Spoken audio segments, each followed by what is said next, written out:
Hello, everyone, and welcome to our webinar this evening. Thank you very much for joining us.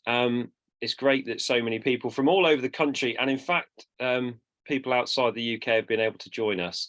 I'm Tim Mackrill, and hopefully I'm going to transport you to the, or just temporarily transport you away from winter in the UK to, or wherever you are, to sunny West Africa. But before we get going, I just wanted to just a few house notices. So firstly, you'll see that this is basically a Zoom meeting. So at the end of the talk, there's going to be an opportunity to ask questions. If you do have questions, any burning questions, then I think the best thing to do is to put them in the chat. So that great to see that some people are already using the chat, and then we can go through some of those questions at the end. The other thing I would ask is that I don't think you'd be able to unmute yourselves at the moment, and that's not because I don't want to talk to you, but just simply because it might interrupt the talk if you accidentally do turn your volume on. So yeah, that's why everyone should be muted at the moment, but we can obviously change that at the end of the talk.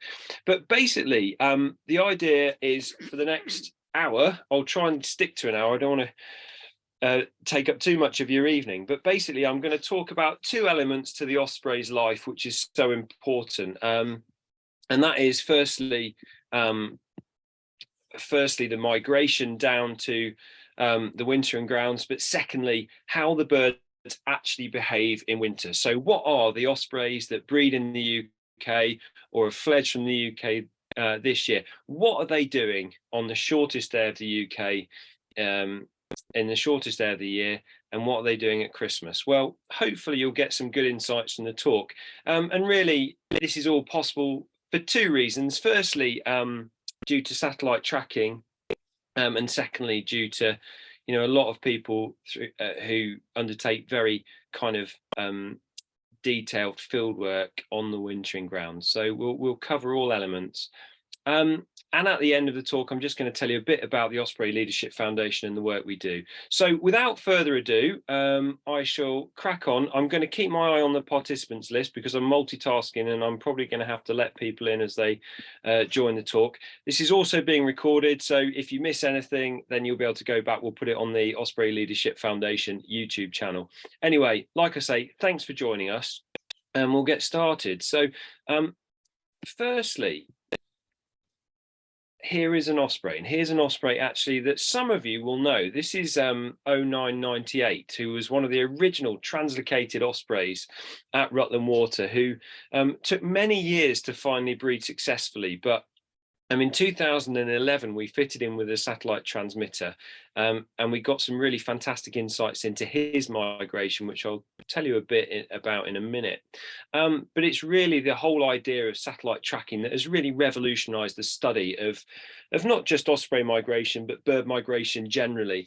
We now know so much, and the most recent transmitters can actually log such high resolution data. They can log the bird's location every second in some cases, so you just get the most detailed information of the bird's flights down to the wintering grounds, and also the behavior when they're breeding as well. So that is obviously an integral part of the talk. Now I'm going to talk specifically about Ospreys from the UK tonight, because that's clearly where my own interest and expertise lie. But it's important to remember that there are migratory ospreys all over the world. There's another very major migratory flyway through America, another ospreys that breed further east from the UK right through Russia, and further east into Asia, who are all moving south for the winter. But I'm going to concentrate on the East Atlantic flyway, so the flyway that the Ospreys from the UK use down through Spain and Portugal. Of course, not all of the Ospreys from the UK migrate to West Africa. Some simply stop in Spain or Portugal, and to be honest, you can't really blame them, can you? But the vast majority, or certainly a majority, will continue across the Sahara down to West Africa. So the first part of the talk, I'm going to concentrate on the migration, and then we'll come on to their wintering behavior. And the big difference when you're talking about ospreys is that adult birds, and the map there shows you adult ospreys that we have been satellite tagged from the UK. So these are birds that I actually looked at for my PhD thesis a few years ago. Autumn is their orange is their autumn migration, and white is their return journey in the spring. And you'll see there that there's a very definite migration corridor down through Spain, through France and Spain, and down into Africa. But the route each year varies from year to year according to weather conditions and things like that. But the point is that adult birds are migrating to a known site. So they're going from a regular use nest site down to a place that they call their winter home every year. And typically we found in the UK at least that adult ospreys tend to fly further in autumn than they do in spring, and that's typically because when they're flying when they're migrating south in the autumn, the weather's better. When they're coming north in the spring, obviously, you know, it's for the very early arriving birds, it's still early spring and the weather can be very poor in Europe, particularly once they get up to France. But on the autumn journey, then typically they depart in good conditions, and that helps them make a fast migration to Africa. But one of the things that we found actually when I was doing my PhD research was that some of the later departing birds actually fly further per day, so they're trying to make up for lost time. And you might expect that in the spring when birds are basically racing to get back to their nest site, but in the autumn it's interesting they do that too, and there's some really good examples of it. One of the longest is a bird that Roy Dennis satellite tagged up in Strathspey in northern Scotland in 2013, and that bird did an incredible flight of 2,000 kilometers from its nest site down to Extremadura. So it was flying basically non-stop for 36 hours, and it left when conditions were perfect. So there were clear skies, there was a tailwind, and that bird knew exactly where he was going. And of course, he had to wait until the 10th of September to leave because he had young, and he had to wait for them to fledge before he set off. Not just fledge, but actually migrate, because adult male ospreys don't leave until they're due, or they shouldn't do, until their offspring have all set off on their own migration.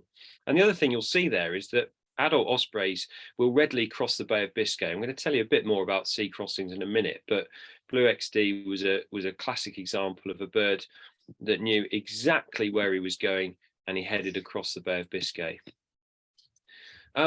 Another bird that did a long flight fairly near the start of its migration was this year 4K, who you've probably seen because 4K is one of the birds that the flight at Sasha Dench and the flight of the Osprey expedition have been following on migration. And we satellite tagged him in 2018, and we knew that where he went for the winter. So we knew he went to Guinea, and we knew, roughly speaking, the route he used.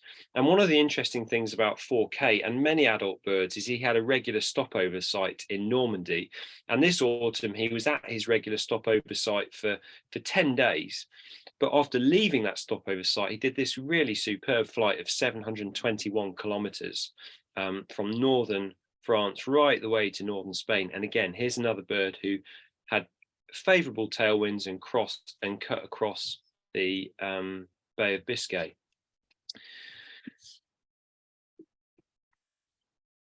Now, one of the reasons, it's interesting, I was saying that in spring you would expect the birds to be racing back to reclaim their nest site. Well, we think that one of the reasons that adult birds are also in a hurry to complete their autumn migration is because they're basically trying to get back to a place they regard as their winter home. And if you've been fortunate enough to come to West Africa, or go to West Africa, or even Spain or Portugal, and see ospreys on the wintering grounds, then you'll know that adult birds can be really fiercely territorial of those winter territories. So if they've got a spot on the beach, that is their spot, and they're not going to let other ospreys take over. So I think that is undoubtedly a key driver. So if you're a later departing bird, it makes sense to try and make up for lost time to reclaim your wintering site. And as we'll come on to later, adult birds are particularly aggressive to juveniles. So newly arrived juveniles actually have a really hard time when they get to the wintering grounds, because often they'll go to the best places, but basically they'll be driven away from them by the established wintering ospreys. Now, as I alluded to earlier, the other thing that satellite tracking has really enabled us to do is to understand how the birds are actually migrating, not just where they're going, but how they're migrating. And I mean, this is just an example, but ospreys are the morphology of the osprey, which is basically the way they're built, um, is quite unique in the sense that if there are thermal updrafts, they're able to exploit them. So thermal updrafts where you've got rising columns of air, and that really helps migratory birds because they can circle up on those rising currents of air and then glide forward. And by losing altitude, they're basically creating the power they need to move forward without having to expend too much energy. So when ospreys get to the Sahara Desert, then they will basically utilize, well, not just the Sahara Desert, but this is a good example because ospreys will readily utilize thermal updrafts. This is a cross section of an osprey. This is actually Blue XD as he crossed the Sahara, and you can see there that that bird is not, it's not level flight. It's basically meeting a thermal, finding a thermal, circling up on the thermal, and then gliding forwards. And so adult ospreys are well practiced at adapting their migration and their flying style according to the environmental conditions. And in the Sahara, when they really want to minimize energy expenditure, they tend to only fly during parts of the day when thermal updrafts are available. So that really reduces the amount of energy they're having to expend. In other parts of the journey, where energy conservation is perhaps less important, then they can almost take more risks. So when they're making long sea crossings, for example, they can't rely on thermals in the same way. They've got to basically use active powered flight. And the morphology of the osprey basically means they can fly a long way by powered flight. And there's been lots of studies of this, which have basically shown that some birds, say, for example, griffon vulture, short-toed eagle, their morphology means that basically they have to stick to land when they're migrating because they're so dependent on thermal updrafts. And basically, the strong thermal updrafts you only get over land. But the osprey is able to have a more flexible approach to its migration because although they will utilize thermals, they can also make very long flights over the sea. And that's because they've got long, narrow wings, and those long, narrow wings reduce drag. And that means that basically there's less friction acting on the bird. And so therefore, they're more aerodynamic essentially. And so they can fly much further without, excessively high energy expenditure. And there's been various studies which have looked at this. And this particular one is a study that was published in 2015, as you can see at the bottom.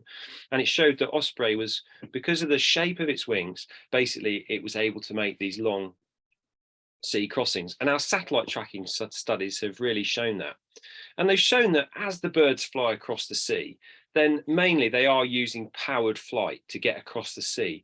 But sometimes they're also, which is very surprised us at the time, but more and more is being uncovered about this all the time. Sometimes they're actually able to exploit weak sea thermals as well. So sometimes you get weaker thermals that go over the sea, particularly in autumn when sea surface temperatures are higher, and that just helps the ospreys on these long flights that they sometimes make over the sea. So again, this is Blue XD, and although the altitude gain is nothing like it is in the Sahara, you can see there that he is not just flying by powered flight. Basically, he's found some kind of rising air, he's gone up in that, and then he's kind of glided, or probably flapped and glided forward. So the osprey is what I'm saying basically is the osprey is supremely well adapted to migration.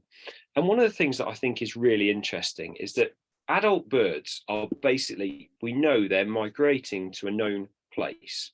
So those birds are navigating in the true sense of the word. They're starting at A, they're going to B, and they know, roughly speaking, the route they're going to take. But what's so clever is that they're able to basically adapt their route according to the weather conditions. So if they're a long way from their intended destination, and their intended destination is either the final wintering site or it could be a stopover site somewhere en route, if they're a long way from that, then they'll basically allow themselves to be drifted by the wind. So basically, if you've got crosswinds, a bird can either drift with the wind, which is basically you're blown by the wind in the direction of the wind is blowing. You can compensate for the wind, whereby you change your track to basically keep on the intended heading, but by compensating for the wind. So if the wind is from the, I don't know, as you can see there, if the wind was from the northwest, but you wanted to go south, then you've got to adapt your heading to account for that wind. Now, the danger with that is that you might overcompensate, so you might compensate too much and still not go in the intended direction.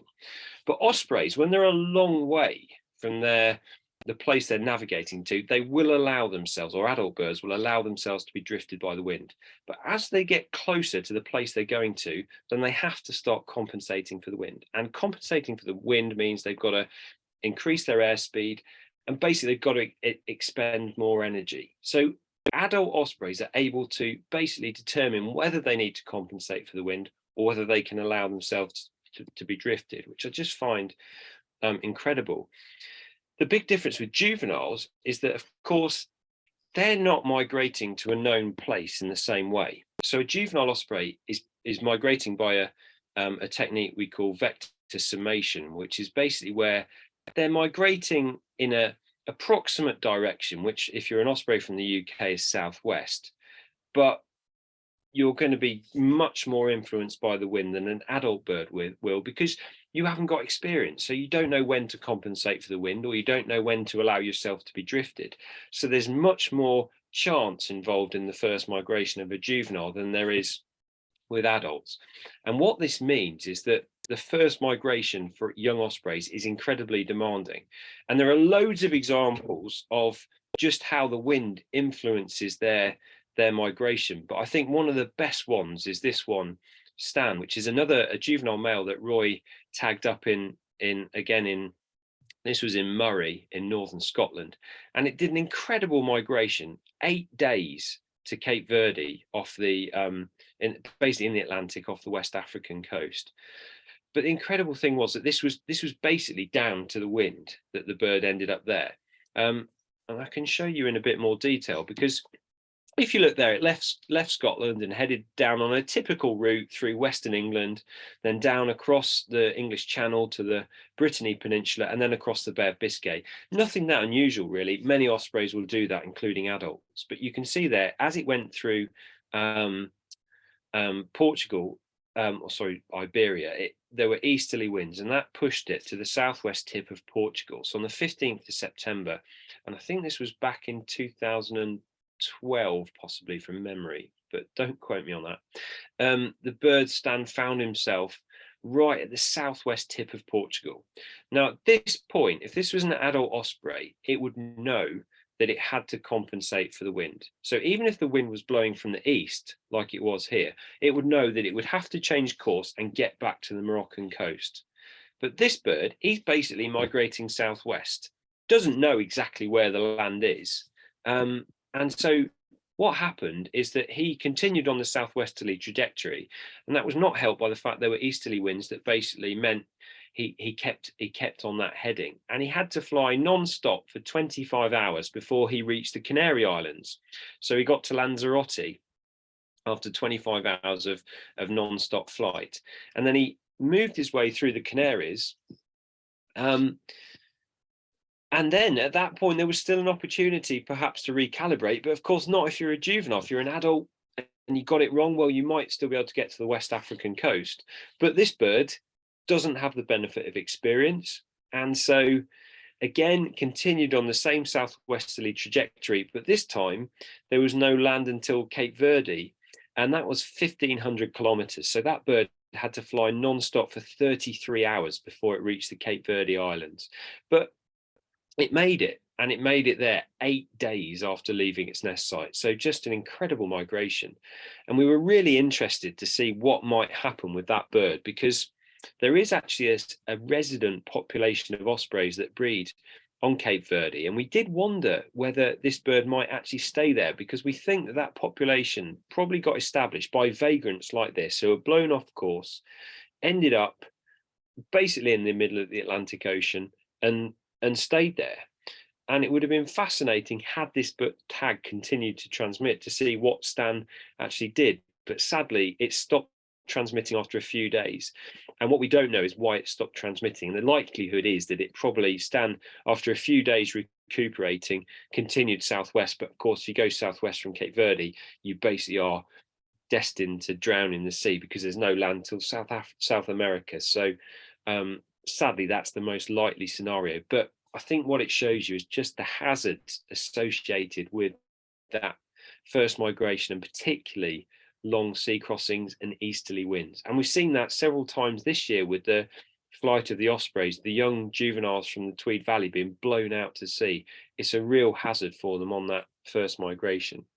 And what it meant is that Stan did these incredible daily flights of, 500, 600, 700 kilometers. So he was flying much further per day than most juvenile and adult birds. And typically what we see is that mainly adults and juveniles fly about the same kind of distance every day. So it's somewhere between 200 and 400 kilometers per day. But another bird that also had a very difficult first migration is Rothiemurcus. Now, Rothiemurcus, probably quite a lot of you will have heard about. He's quite a famous bird, tagged by Roy back in 2009 on the Rothiemurcus estate.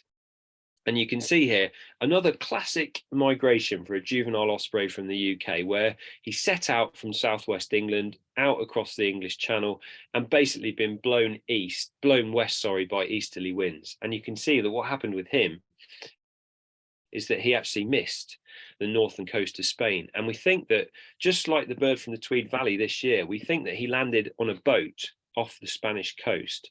And that boat really saved him, because he stayed on the boat for several hours, and that gave him a chance to rest and recuperate. And then when dawn broke the next day, he flew back to land. And the really interesting thing is that we worked out that probably from his position in the boat, he would have been able to see land. And presumably that is why this bird in this case actually did compensate for the wind, because there was still strong easterly winds that day, but he flew into the wind to get back to land, which is quite unusual for a juvenile. And it's probably just because he was tired and he knew that he needed to get back to the land. Now, after that long crossing of the sea, he then remained in Portugal for over a month before continuing his journey. But eventually he did continue. And you can see there that he finally reached Juge National Park in northern Senegal after a total of 47 days after leaving his nest site. But only 13 of them were travelling days. 47 were spent on stopovers, the vast majority of which was in Portugal. So Rothiemurcus reached West Africa. And I'm going to tell you a bit about his behaviour when he got to Africa in the second half of the talk. But just for now, what is so fascinating is that we know that these juveniles learn from experience, from their experiences during the first migration. So when you look at Rothiemurcus's first return journey, and his tag continued to give data for several migrations, you can see that although he started off much further to the east, so he made a longer crossing across the Sahara Desert, he actually, as he got further north, kind of gravitated back to that Bay of Biscay crossing. So you can see that he spent 9 days in Galicia on the Spanish coast. And although it wasn't the same stopover site as he had in Portugal, there's no doubt that that first migration was very influential. And you can see that he basically did a very similar crossing of the Bay of Biscay. And in fact, he made land in Britain in almost exactly the same point at Prawl Point on the south coast as he did when he set off in September 2019. Now, that is not chance. These are locations that the birds are remembering on journeys and then incorporating into subsequent migrations. So this is the process of navigation. This is when these young birds are learning to navigate, not just to migrate, but to actively navigate between known places. But the most fascinating element is that after 2 really long sea crossings, when Rothiemurcus went south that next autumn, so autumn 2011, so this is still only his second southward migration, look at the difference. So rather than attempting a long flight across the sea again, he flew down the French coast. Now, normally what would happen then is that that bird would then continue south through central Spain, get to around about the Strait Tarifa or Gibraltar, and then head across to Morocco. But obviously, Rothymercus wanted to get back to that estuary on the Galicia coast, and so he did this amazing dogleg around the Bay of Biscay and got back to the same estuary, and then lingered there. But by doing that dogleg, he'd basically flown 450 kilometers further. But you can really see there how that bird's early experiences in its migratory journeys were really influential in how it was then undertaking this second southward migration. And then you'll see again, there's another point there in southwest Portugal that he's reached again and flown out to sea again. And on this occasion, you can really start to see the difference between a juvenile and an adult, because at this stage you now regard Rothymercus as an adult. You can see that he set off on a southwesterly course from Portugal, but he clearly sensed that he was being blown out to sea by easterly winds, and he was able to basically reorientate himself and get back to the West African coast. So you compare that compared to the track I showed you for Stan, and you can really start to see how these adult birds are learning from experience and compensating for the wind when they have to. So, really, really fascinating to see how they're starting to learn. So that was basically just a bit of a whistle-stop tour of osprey migration. I could talk for hours about it, but I'm going to try and keep to the time we advertise. So we really now arrive on the wintering grounds. Now, I hasten to add that, not all ospreys, as I mentioned earlier, go to West Africa. Some of them will just linger in Spain or Portugal, but a majority do continue across the Sahara. And I'm going to talk specifically about birds in West Africa, because I just like the thought of thinking about it during these long cold nights in the UK. So the first ones are two birds from Rutland Water who we tagged some years ago. Over the years, we tagged a number of ospreys from Rutland Water, and we principally in the early days of the translocation, we were actually following juveniles, and I'll talk about that a bit later. But we've also more recently tagged a number of adult birds, and in many ways, adults are more revealing because they become so predictable in their routines on migration. And these two birds, 0998, who I mentioned at the start, and 3005, when we tagged them, were both experienced adult birds. So they'd both done multiple migrations. And so when we followed them south, we were following them south for the first time, but they'd done it themselves many times before. And the fascinating thing is that the two birds both went to exactly the same part of the Senegalese coast. Now you can see there that 30 I always thought was particularly impressive. She's an adult female. She took usually between 11 or 12 days to get to her wintering site, which was about halfway between Dakar and St. Louis on the Senegalese coast. And 09, a bit longer, 16 days to get down to the same area. But basically, there are two adult birds knowing exactly where they're going. And they're heading to this part of the Senegalese coast, both of them. And this is one of the key areas for ospreys in West Africa, as you'll see in a minute. But this is the data once they got there. So this is a classic example of how these are adult birds who have an established wintering site, and they go back to exactly the same place every winter. So with 30, we followed her migration for I think about 5 years before the tag stopped working.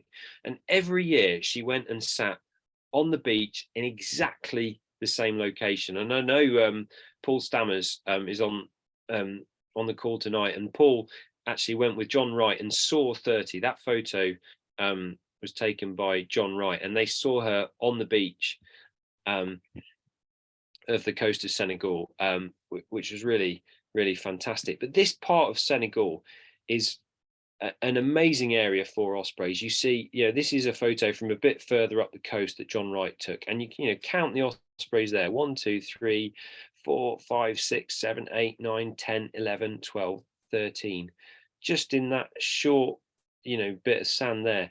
the Grand Coast of Senegal, which runs between Dakar and St. Louis, is absolutely prime wintering habitat.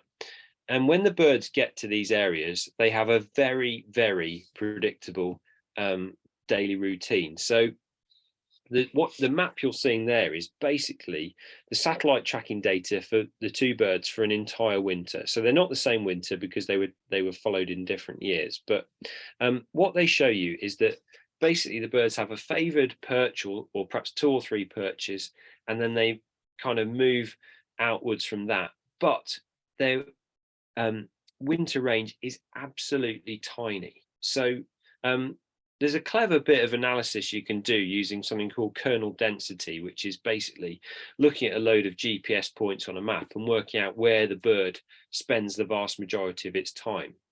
And what that showed is that 09's winter range on the Senegal coast was just 10 square kilometers. And 30's was even smaller. So she spent her time in an area of just over 1.5 kilometers, so a square mile. But if you looked at just 50, the points that they spend the vast majority of time in, so at least 50% of the time in, then you're looking at essentially their core winter range is even smaller. So 30 was spending the vast majority of her winter in an area of just 0.25 square kilometers, and 09 was just 0.68 square kilometers. So they're living an incredibly sedentary lifestyle. The only thing really that they do on a day-to-day basis is fly out to sea to catch fish. And quite often they're catching fish just a few hundred meters out from the beach. But on occasion they do fly further. So 09, there's one particular flight there that's much further. I think that was over 10 kilometers out to sea. And we think that quite often when they go out to sea like that, they're often hunting flying fish. And there have been various studies which have indicated that. So, occasionally they do make longer flights, but basically they're living an incredibly predictable routine. And what that means is that if you know where an adult osprey winters, you can literally go to that spot every winter and you will see that bird. And it's fascinating to just see how that often happens. Anyway, the other really interesting thing is that how these adult birds, when they're on a beach, let me just go back a slide. So when they're on a beach in Senegal like this, so this is up towards Langue de Barbarie, which is a big coastal lagoon just south or very close to St. Louis in northern Senegal. When you've got adult ospreys like that on the beach, basically they're all birds that go back to the same place every winter. So those birds actually will recognize and know each other. And I suspect that, or certainly I've seen quite often, that they won't be fussed about their neighbors. They know who they are. There's no need to chase them off because they've all got their favored perches. But if a juvenile tried to come there, they would chase that bird off. But what's happened is that as the osprey population in Europe has increased, obviously there's more birds, which is great news. There's just, for example, there's 800 pairs in Germany now. There's several thousand in Scandinavia, and those birds will all be gravitating to the same place as many of these ospreys from the UK. They're all going to that same part of Senegal, and so the numbers that are now being recorded on that coast are hugely increased compared to historical times. So there was a guy called Prevost, who did his PhD in Senegal in the late 70s, early 80s, and he actually did a census of ospreys along that coast. And recently, Jean-Marie Dupart, who is a French ornithologist who lives in Senegal, he's been repeating that study, and in fact, actually doing it in an even more in-depth look. And what Jean-Marie's been able to show is just that the massive increase in ospreys in many places, and it's most obvious along the Grand Côte there, which is basically the area between St. Louis and Dakar. And you can see there that when Prevost did his study, he recorded less than 100 birds there. When Jean-Marie's done it more recently, so that's 2022 data from last winter, he recorded well over 350 birds in that same area. And that really is just indicative of the fact that ospreys in Europe have increased. And what it's meant is that adult birds have to be more tolerant of each other. So if they're going to spend their winter in the best habitat, basically they have to learn to live and be more sociable with their neighbors. So that actually, although they are going to their own favored spot, they're not that solitary really. They're seeing the same birds, and they're seeing birds from probably all over Europe, because we know that birds from most of Western Europe will be wintering on this west coast of Africa. Now, another part of West Africa that's or Senegal specifically, which is really good for ospreys, is the Saloum Delta, which is this huge area, which is a little further south. So we're now south of Dakar, the capital, but north of the Gambia. You can see the River Gambia and Banjul just to the south of that red circle. This is a fantastic area, and it's an area I've been lucky enough to visit on many occasions with colleagues from the Rutland Osprey Project and also the Osprey Leadership Foundation. And this is a view over the Delta. It's just a vast area of shallow coastal water bordered by mangroves. And you can see there that it's a really kind of complex habitat, but it's a fantastic place for ospreys to spend the winter. And many of the birds, when they're fishing, will fly out to the mouth of the Delta, and then there's a big island there, which you can just see. I'm just pointing the mouse at it. This is Ile d'Oiseau. There we go. There's the red circle. This is an area that really the birds gravitate to, and on a number of occasions, myself and colleagues have taken a boat from Masira there, which is further in the Delta, through the mangroves along that main channel out to Ile d'Oiseau, and we've recorded the ospreys we've seen en route. And Ile d'Oiseau, you can see these really big concentrations of ospreys. You might see 15, 20 birds on a good day, but then also you see them perched in the mangroves, and it's really enabled us to log colouring birds from all over the place. So there's just an example there. There's a bird, top left is Germany.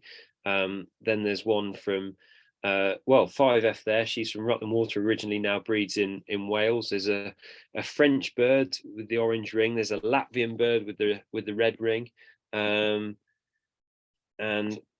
a Scottish one as well. So a range of different nationalities represented. So these birds are all going and sitting in the same perches every single winter. And in the course of organising these trips, they started off because I was running the Osprey project at Rutland Water, and we were really, we were monitoring those birds at Rutland on a really detailed basis during the summer. We were recording virtually every wing flap, every time they brought a fish back. We got the most detailed information on them. But then they went off for the winter, and what is going on? And so we organised a trip for volunteers to go down to Gambia and Senegal in 2011 for the first time, and then subsequently most winters since. And on a couple of occasions we went to see known satellite tag birds. But of course, what you really want to do is you want to just encounter one of the birds at its winter home. And there was one particular very memorable occasion where we went out into the Saloum Delta from Masira, and we were kind of checking every osprey we saw. And nearly all of these photos, I should say, are taken by my friend and colleague John Wright, who's a brilliant photographer. And there was one occasion where we went out on a trip, and there was a bird sat in the mangroves, and that's not unusual. You see ospreys dotted every few hundred meters along these mangroves, and a lot of these adult birds then fly out to the mouth of the Delta to feed. But on this particular occasion, we could see that the bird had a blue ring on the right leg. Now, that got us excited because that indicated that it was a bird from the UK, but more specifically, it was one either from England or Wales, because the Scottish birds are ringed on the left leg. But unfortunately, the bird flew off before we could get a close enough look. So we weren't planning to go back, but having got that close, John and I had a chat. We said we really ought to go back and have another go. So we organised at short notice for the for the guy to take us out again the following evening. And it was really lucky, actually, because the following evening, beautiful evening. And we knew the chances were it was an adult bird. We knew it would be back in the same place. So we took the boat and we went back to that same spot. And lo and behold, the osprey was perched in almost the same mangrove. And we kind of slowly inched our way towards it. But as we were approaching it, it took off again. And we thought, oh, the chance is gone. But luckily, John was at the front of the boat there. Luckily, the bird flew over us and John fired off a few photos and he was able to read the ring, and it was number 32. And the brilliant thing about that is that it was a bird that fledged from Site B, so the original osprey nest in Rutland. And this year, this was 2016. 2015, he'd actually bred for the first time, and his partner that year was 3005, so the satellite tag bird who was wintering further up the coast.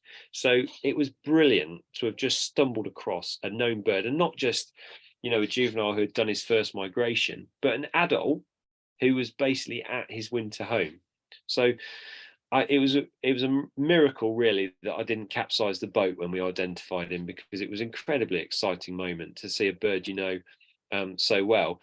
And 3 years later, we decided to go back to exactly the same place, and we thought we'd see 32, and sure enough, there he was. I think he was probably about 50 meters from that original location. So it just shows you the site faithfulness of these adult birds. And I hopefully I can get this to play. This was I wasn't quite so excited this time, because obviously we knew he was going to be there, but it was still exciting to see. Sensible delta, and fantastically, we've just seen 32, who's one of the breeding males from Rutland Water. He was just in the mangroves behind us, and so we just came ashore, and then we managed to read the ring through the scope, which was fantastic. So it's brilliant to come 3,000 miles and see one of the birds from Rutland Water, as everyone here will vouch for. Yay! It's Thursday. So there we go. So what I'm basically saying with all this is that the adult ospreys are incredibly predictable in their winter routines. But if you're a juvenile osprey, this actually makes life a lot more difficult, because you can just imagine you've migrated 3,000 miles from the UK. You might have had a near-death experience in the Bay of Biscay. You might have had a long, arduous flight over the Sahara Desert. But then you find the Saloum Delta. Fantastic place, loads of mullet, which are really easy to catch. And you think, well, this is a good place to spend the winter. But then all of a sudden, an adult osprey chases you very aggressively and basically says, oi, you can't stay here. And this is basically something that juveniles encounter wherever they go. So wherever they try and settle in the best habitat, they get their life made very difficult by the established wintering adult ospreys. And that means that for probably the first 6 months when they're in Africa, the juveniles can be very, very nomadic. So you remember Rothymercus, who I was talking about earlier. Well, when he got to West Africa, he crossed the Sahara. It took him 47 days after leaving his nest in Strathspey in northern Scotland, and he got to Juge National Park. Now, Juge is another place that I've been lucky enough to go to, and it's a spectacular place. The numbers of wintering wildfowl there are something I will never forget. I mean, this photo I just like, it's not Rothymercus in the photo. This is a German colour-ringed osprey, but the photo is really not to show you the osprey, but to show you the gargany. Now, when I was working at Rutland Water, if we saw 4 or 5 gargany in a day during migration, that was a really good day. Well, look, every duck just about you can see in that photo is a gargany. This place has got tens of thousands of wintering birds, wintering wildfowl, from migratory wildfowl from Europe. It's a spectacular place, and also African species as well. So that's what an osprey with a huge flock of white-faced whistling ducks in the background. So you're seeing ospreys in just the most spectacular place, and it's a good place for ospreys. Not real prime habitat, so it's not a real hotspot, but you do get a number of adult birds there.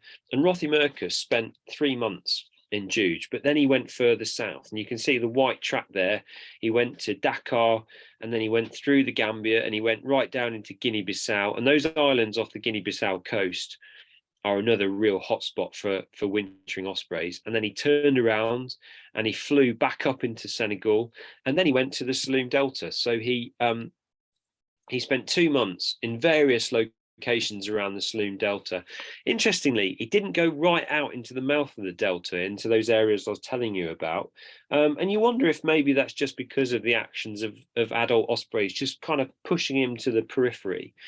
But he spent 2 months exploring an area of about 1,400 square kilometres. So you compare that to the movements of 09 and 30, who are living in an area of less than a square kilometre. You really see the difference between adults and juveniles.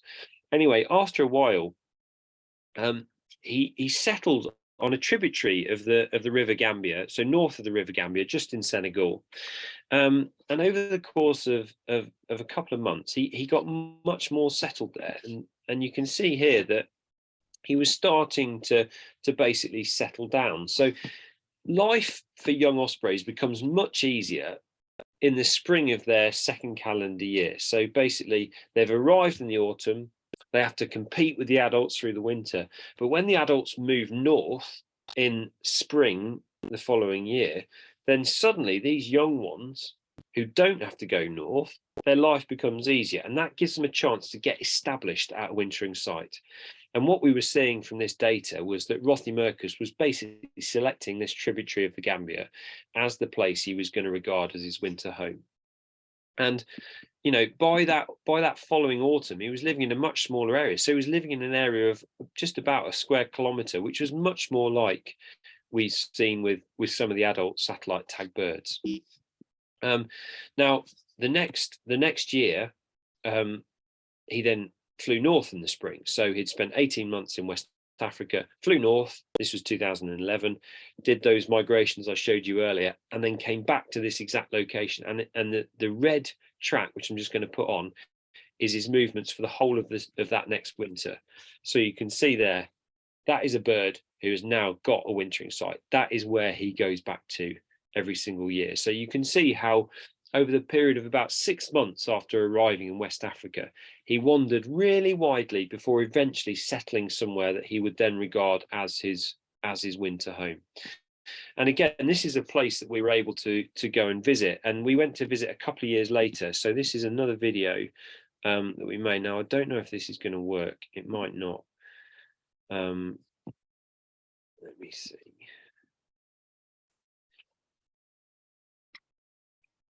No, it's not going to work. But basically, we went to the location that Rothymercus wintered in, and we were able to see him in that location, which was really really fantastic. Anyway, I think what that shows you is that life for a young osprey when it first gets to West Africa is not easy. So they've survived the first migration, but actually settling somewhere to spend the winter takes a lot of effort, because they're chased away from the best habitat by adults, and then they've got to find somewhere where they can live successfully. So I mean, this just shows you how hard it is for them. So this is 35 juvenile ospreys that were satellite tagged at either Rutland Water or Northern Scotland. So 18 of those birds, that's just over 50%, are known to have completed their first migration.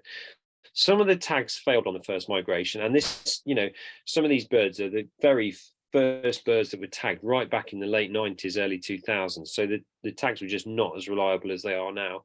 But 11 birds definitely did die on their first migration, so about 30%. But you might think that once they get to Africa, that's the worst of it over with. But actually, it's not, because you can see there that a further 6 birds died on the wintering grounds. 5 tags failed, but actually only 3 of them came back as 2-year-olds. So it shows you that it it's a hazardous time for them. And one of the very interesting things that the satellite tracking has shown, and I haven't got time to really go into this in any detail, but the satellite tracking has shown that the mortality of young birds on the wintering grounds very often happens when they move to a new site. So they'll basically have been living somewhere for a couple of months, and then suddenly, as Rothymercus did, they'll move. Now, we don't know what triggers that, obviously. It could be they're chased away by adults. It may just be that they've got a scent, they've just got an urge to wander more widely. But quite often, if they then go to a new site, that is when mortality occurs. Now, that might be in some cases, it could be human persecution. In other cases, it could just be an accident where they might get electrocuted, or they might get caught in fishing net. There's a range of things that can go wrong, or they may just be forced into, suboptimal habitat where the fishing's more difficult. And if they're in poor condition from that first migration, they're probably never able to recover from it. So I think what it shows you is that first 18 months in Africa is actually, or in Spain or Portugal, if that's where they are, is not an easy time. And it's no guarantee if they survive the first migration that they'll come back. So I always think that when I see a young 2 or 3 year old osprey back in the UK for the first time, I just think, well done you. You've managed, this very, very demanding first 2 years of your life. And that's why on average, only around 25 or 30% of young ospreys actually make it back to come back as 2-year-olds, because it is such a demanding time for them. And when you look at some of the threats that ospreys face on the wintering grounds, sadly, a lot of them are anthropogenic, so they're human related. We know that in some parts of Spain and Portugal, there's a real problem with electrocution. So there was a Rutland water bird that was electrocuted in Portugal. I think was it last winter? And that's when you get poles that the ospreys take their fish to eat on, and the pole's not properly insulated, and they're electrocuted. And actually, this was Villafranca de Zero, which is near Lisbon, and basically we contacted the electrical companies because there was a spate of electrocutions, and with some Portuguese conservationists, a lot of work's now gone into making those poles safe for ospreys. So that's a really positive sign, and the thing with it is something that can be very easily rectified by the power companies. It's just making them aware of it. So electrocution is a big problem, but another real issue, and particularly along the West African coast, is discarded fishing net. You can see there's a bird trailing a length of net, and another one that's got its feet stuck in net on a beach, and another one that has lost its foot, and maybe that bird lost its foot because it was tangled in net. So it's a real hazard for ospreys, and that really kind of very neatly leads me on to the Osprey Leadership Foundation, because when we first went out to West Africa, we really felt that the osprey in the UK is seen as a real flagship species. It's a species that generates a lot of interest. A lot of people follow osprey webcams and go and see nests at public viewpoints. And it's a great tool to educate people about not just the ospreys themselves, but nature conservation more generally. And we really felt that maybe something similar was possible in West Africa. So for a few years, we ran a pilot education project with some Gambian schools, which was led by the bird guide who led our first trip to the Gambia, Junkung Jadama. I know JJ, I don't know if he's on this call, but he said he was going to. But anyway, JJ did a great job with local schools, where he's taking the kids out on field trips and just teaching them about nature, teaching them about ospreys, but teaching them about nature more generally. And actually what it led to kind of me identifying that maybe there was an organization we could set up to really help young people to take an interest in nature and nature conservation, and to use the osprey really as a kind of real flagship for that. So it's clear that if we're going to protect migratory birds like ospreys, you know from the talk tonight that it's not just a case of looking at what's happening on the breeding grounds. You've got to think about the whole migratory flyway, and you've got to think about what's happening on the wintering grounds. So international collaboration, grassroots action, but international collaboration is hugely important. And the Osprey, I think it's such a powerful symbol of how you can link people from different backgrounds to really emphasize the importance of working together. I mean, this is kind of, I don't know if any of you saw the Facebook Live that I did with Sasha Dench the other night, where we talked about the flight of the Ospreys trip to Guinea to see where 4K was wintering. If you haven't seen it, it's on their YouTube channel. It's worth having a look. But basically, 4K nests in an area of rural Leicestershire on the Beaver Estate, and then he spends his winter with some basically remote fishing villages on a river estuary in Guinea. Now, those people, you know, have nothing else really to link them, but the Osprey does it. You could say that football possibly links them, but the Osprey definitely is something tangible that links those people. And I just find that whole concept just, you know, really interesting and exciting. Anyway, so we set up the Osprey Leadership Foundation, and we've got a clear purpose, and that is to inspire and enable young conservation leaders along the Osprey Flyway to find their voice and to deliver sustainable environmental change to the world around them.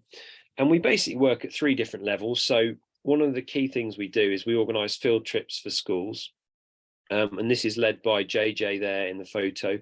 But also he's often helped by Nafi Sarr, who's on the photo on the right. Nafi was one of the students at Kartong School in the Gambia who was in the first Osprey club that we set up, and she's now gone on to work in the environmental sector, and she helps JJ with a lot of these trips. So just recently, this is a photo from Gunjo Quarry, which is one of the best places in the Gambia to see Ospreys, and the kids there are from a school called Tangi Life School, and they've got some books there called Be an Osprey Expert, which was written by actually my ex biology teacher Jackie Murray and her husband Pete, based on a book that we produced at Rutland Water for school groups, and we decided we'd do a Gambian edition. So the students who come on those trips are given a book to take home with them and to learn about ospreys, but also nature more generally.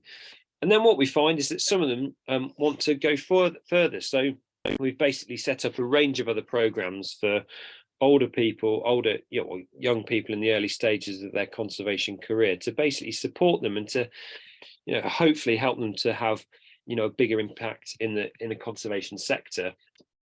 And those young people are predominantly going through 2 programs called Becoming a Conservation Leader and Evolving Conservation Leaders. And one of the people who we're working with is a young guy called Dembo Jatta, who is Gambian. He's from Kartong in the south of Gambia, just like Nafi. And Dembo's currently studying in Rwanda. He's doing a degree in global challenges.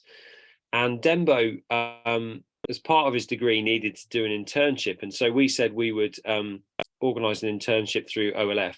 Sadly, we ran into immense bureaucratic hurdles with the visa and immigration system, which basically massively reduced the amount of time Dembo had in the UK. But he was able to come over for a short trip, and we basically gave him a whistle-stop tour of some of the Osprey projects and other conservation work I'm involved with. So we saw Tim Appleton at Rutland Water. We went on a boat trip at Poole Harbour. I think Alison and Chris are on this call tonight. And we went to Cambridge to see Victoria Price there, who's a trustee of OLF, who works for the RSPB and is based in the David Attenborough building in Cambridge. And actually, Dembo is hoping to do a master's at Cambridge University in a couple of years' time. So it was great that we were able to take him there and see that university.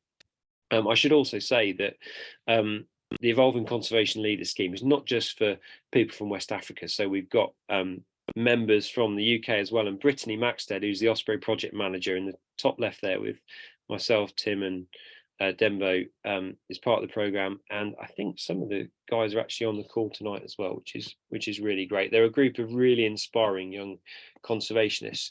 Anyway, Dembo had a good time, and my name is Dembo, and today I'll be sharing my experience. Well, that video is not going to work, which is annoying. But basically, what Dembo's saying is that he very much enjoyed the trip, and he really valued the opportunity to learn about conservation in the UK.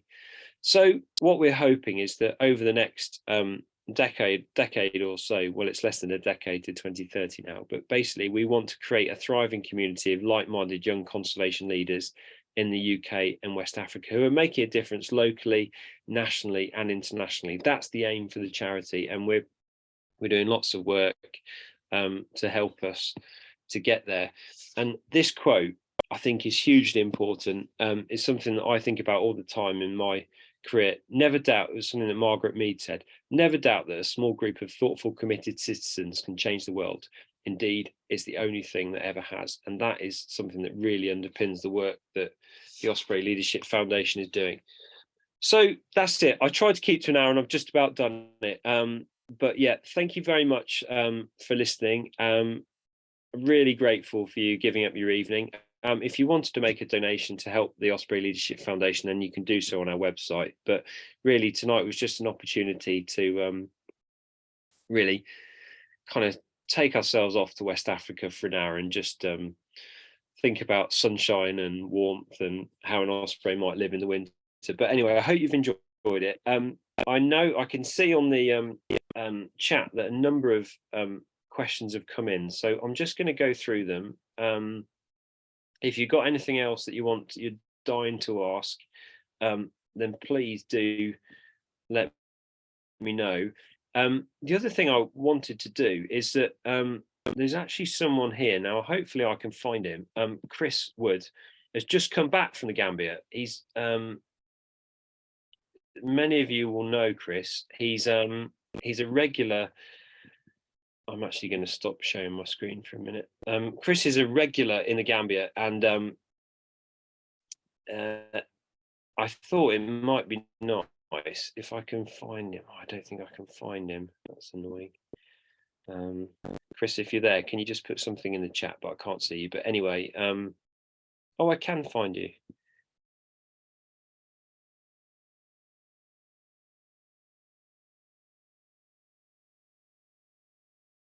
Oh, I thought I could. No, maybe I can't. Oh, yes, I can. There you are, Chris. Chris, can you unmute your there you go, mate. computer? There you go, Chris. So, Chris, I just wanted to ask you, because you've just come back to from the Gambia. I was hoping I would have a video of 5F to show everyone, but my computer's let me down. But you had another good trip by the sounds of it. Yeah, very good trip. 2 weeks looking for ospreys again, and the usual stuff that we do. Not so many ring birds this time, and areas are getting a little bit more difficult to access, but as we were talking about earlier, but yeah, still very good. Good. And 5F is a bird that you've obviously followed. I mean, don't know if you want to tell everyone about the story of 5F and you finding her for the first time. Yeah, it's 9 years ago. In fact, when we saw her for the first time last Monday, we heard news of her being seen at Tujerin, not knowing exactly where she was, but we were coming back from good old Gunjar Quarry, and found Sue up to spot a bird sat on a concrete pylon, and he pulled up, we got the scope out, and lo and behold, it was 5F. And I think it was actually 9 years to the date that we first saw her at Tangi Marsh. And we were just there for another day looking around. I was a little bit more, not naive, but I didn't know so much about the ospreys then, and we got this blue-ringed bird in our sights, and we was creeping down the side of the marsh, and lo and behold, it was 5F. I thought, well, that's obviously I knew it was a Rutland bird, but didn't know you so well then, Tim. But there was some quite good language when we looked at those photos that day in the office, wasn't there? It was. But yeah, brilliant. Yeah, I mean, I've seen that bird, seen it at Glasgow, seen it obviously now at Clywedog, and last saw it in August, and we hadn't seen it we did see her last winter. She was always seen at Tangi Marsh, and then in 2017 we didn't see her in the February, and we just happened to have a walk to Jarram Woods and came back towards the beach, and lo and behold, she was sat on a little baobab tree looking out to sea. And then she was there. We saw her there up until 2019, before COVID. And I say then we didn't know where she was last winter, but obviously she survived, and came back to breed again, which, you know, it's a great story, really. Yeah, fantastic. I think just really, really nice story. And yeah, I know you're very dedicated in going out and, you know, looking for colouring birds. So well done on all the work you do. Not so dedicated. I'm in 37 degrees nearly every day, mate. It's a hard life. It even got to me at the end, but anyway, thank you, Chris. I thought everyone would just like to hear that. It's great. Just to finish, I can see that there's a few questions in the chat, so I'll try and quickly run through them. So Jeff's asking, do you think the recent sightings of an osprey well into December has anything to do with climate change? Well, you could be right, Jeff. And this is an osprey that there are a few records of ospreys lingering in the UK, lingering into sort of late November, early December, and they're often birds that are not ringed. So the chances are they're probably from Scandinavia. So they've made a bit of a migration to the UK, and then they hang around. And it's only really cold weather that really pushes them further south. And I guess because we did have such a mild autumn this year, that really meant that the bird was still catching fish at the site it was at, and so it lingered for that bit longer. But then, obviously, then that cold weather came and presumably pushed it further south. But I think, you know, there's no doubt that more ospreys are wintering in Iberia and also some in France. So maybe at some point there will be an osprey that spends its winter on the south coast of England. I can see Jim's asking the same thing about, and this is a bird that was in Northern Ireland. And I think that, yeah, there is a trend that we will get an osprey wintering at some point. Jeff's also said, I believe Rothiemurcus showed up in Scotland this year or last year. He did. He was actually seen intruding at the Loch of the Lowes nest this year, which was great because we didn't actually know he was alive, because Chris actually saw him at his wintering site some years after I did with the group. And then he kind of went off the radar, but we think he's actually breeding somewhere in that area near Loch of the Lowes, but we don't know his exact nest site. So hopefully someone at some point is going to identify and pinpoint exactly where he is breeding. So despite the fact his tag's no longer working, he is still going strong himself.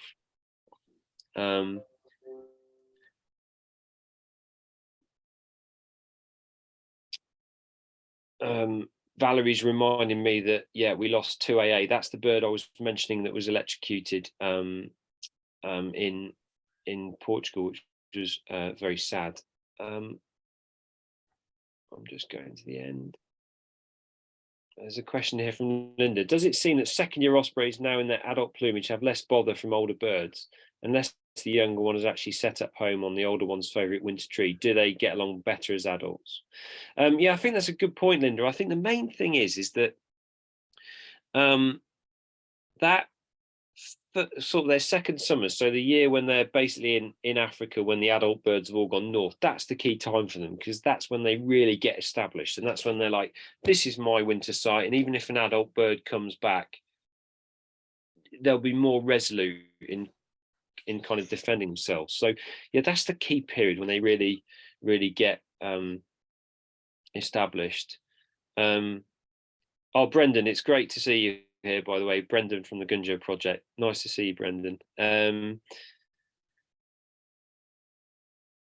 Stuart says, amazed with the mortality rates that my two local chicks, Blue 330 and 331 from 2019, have both made it back and spotted at Kilda this year and last. Yeah, I think that's really true, Stuart. I mean, the thing you get with ospreys is that you do get years where you get really good numbers come back, and then you get years where not many survive. And that we think that there might be two reasons for that. One of them is that in years when you get a real prevalence of easterly winds, a lot of birds, young birds, will get blown out into the Atlantic and never seen again.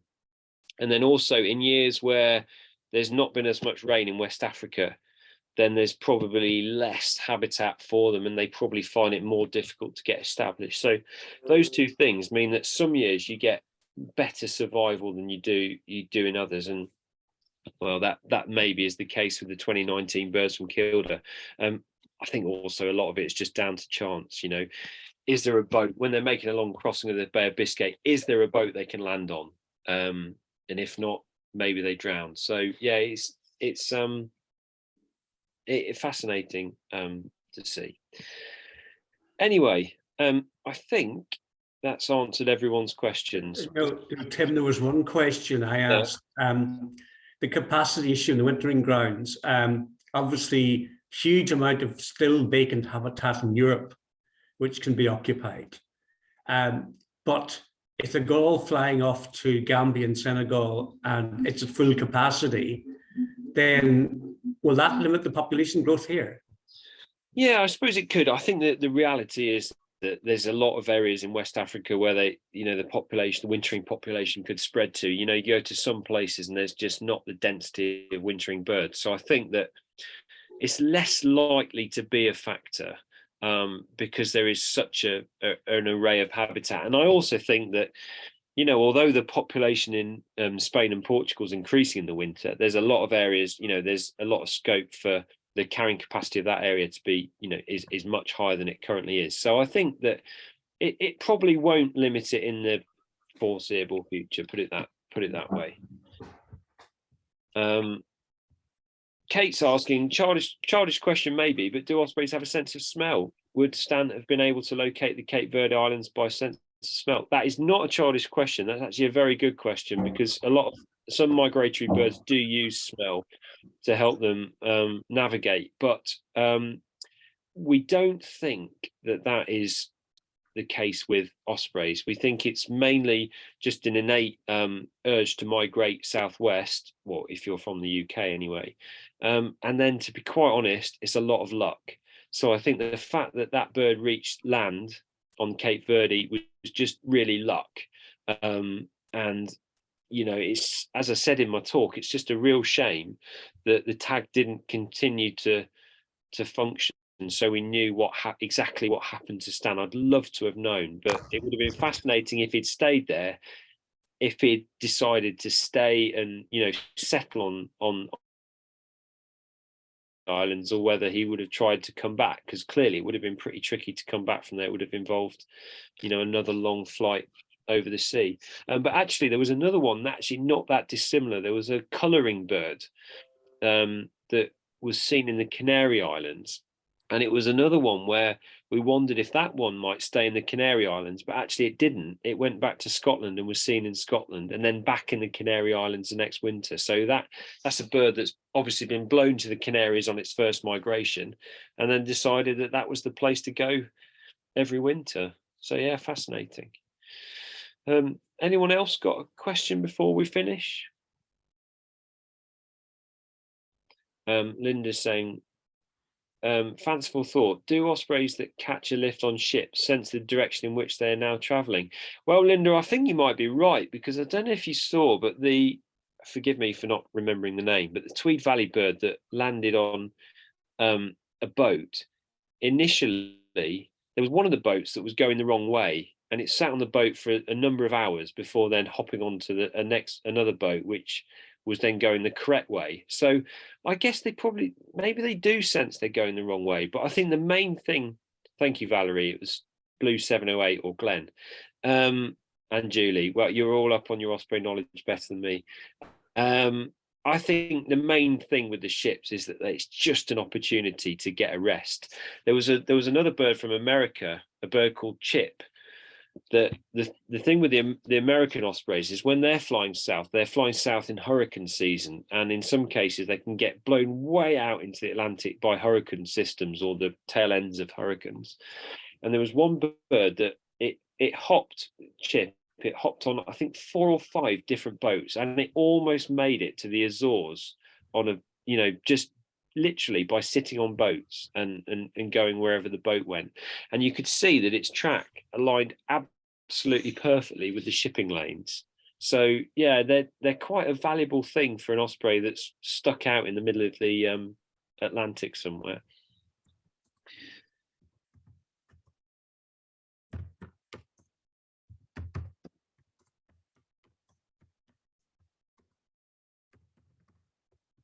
Okay, well, Jeff's just saying, promote Amazon Smile, a charitable option for your foundation at no cost to individuals. Jeff, thank you for reminding me. Yeah, you can if you make purchases on Amazon, you can actually select the Osprey Leadership Foundation, and they will give a small percentage of the purchase you make to the charity. So it doesn't cost you anything. It's just to do with the tax they pay or don't pay, maybe, with Amazon. But anyway, won't get into that. But anyway, that's an option to support us if you want to. If you just go on to Amazon Smile and search for the Osprey Leadership Foundation, you can do that. Thank you, Jeff, for reminding me. Okay, well, if that's it, thank you all very much for coming along tonight, and I'm glad there's lots of messages there saying you enjoyed it. So thank you very much, and yeah, hope to catch up with some of you soon. Cheers.